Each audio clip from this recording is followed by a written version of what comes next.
What's up, guys? My name is DJ and I'm going to be going into Julia, and first I'm going to be talking a little bit of motivation of why to learn it, and then I'm going to be going into how to install it onto your computer. Alright, so right now I have here a super simple presentation and I'm going to be talking about the why. So if you're coming from a Python or Matlab background, you're probably wondering why do I need to pick up another language? With Julia, one of the main selling points that they have is it's fast.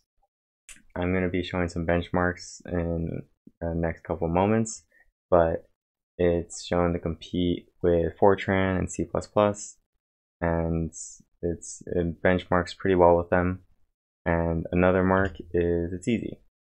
Now another thing, if you're coming from Python, you've seen how simple the scripting language is. X equals 3, y equals 5, and you can just continue on. Julia is pretty much the same exact syntax. And it still allows for explicitness if you're more explicit like C++, if you want it to be more explicit, but it allows the flexibility of being implicit and type up simple scripts.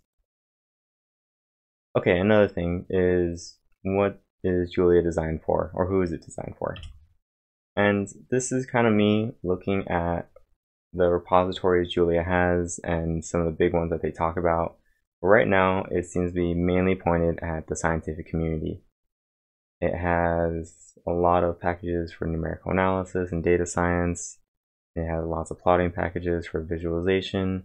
And because it's fast and efficient, it's really great for simulations. So it's really trying to target that Fortran community as well, because that's where a lot of simulations are done because Fortran is so efficient.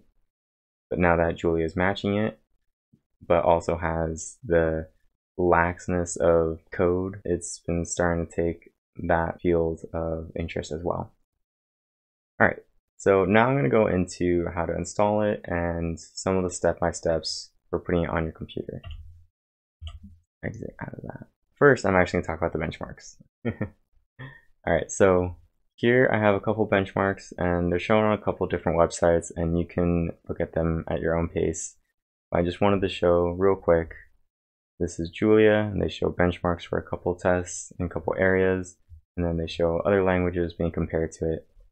You see Python's way back here on its fastness, and then Matlab's around here, here's R, Fortran is faster, so it's closer to the bit. And Julia is over here. Well, C is over here because C is king. And you can see Julia and Fortran match pretty well in some areas. Fortran has always been known for being slow in I/O. That's the print to file test here, but it's always done well in other areas. But Julia matches pretty well in all those areas as well. And then if you want to see other benchmarks, there's a NASA one. This one is an older Julia distribution, so that's something to be aware of, but it still has pretty good benchmarks against these languages, and they show a lot more different standards for trying to do all the O tests and such. The last one is this website, which this benchmarks Julia and Fortran again, but this one is on a newer standard, and they show the time and memory and CPU load as well. Cool. Alright, so going on from that, the first step you're going to want to do is go to the Julia website and you're going to want to hit the download button here.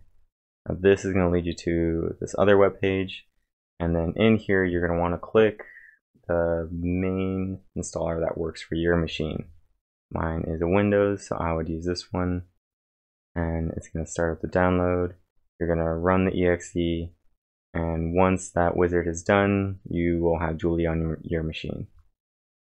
Okay, so after you've installed it, you're going to want to make sure that Julia is in your path, and Julia outlines the steps that you need to do to make sure it's there. I found it easiest to just copy this, and then it says to hit the Windows R key, run that, paste it here, and click OK. and then your path is going to open up. Now for me, I clicked on path under user variables and I hit edit, and then in here you're going to want to copy the Julia bin. So this is actually mine right here. I already have it copied and pasted, but this is similar to what your path should look like. If you follow this, you should see the path to the bin, and if you find it, then you want to copy that path, and then you would hit new for you, and then you would paste it here, and then you would click OK.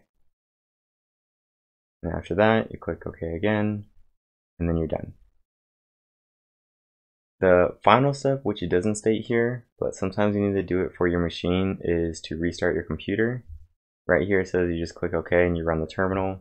For me, that didn't work. I actually had to restart, and then when I typed in Julia, it started working. Alright, so in the next video, I'll be going into the actual checking of Julia, and we'll do some initial runs on the REPL, and I'll be going into how to use the REPL, and then we progress into other scripts and other topics for the Julia language. So I'll see you there.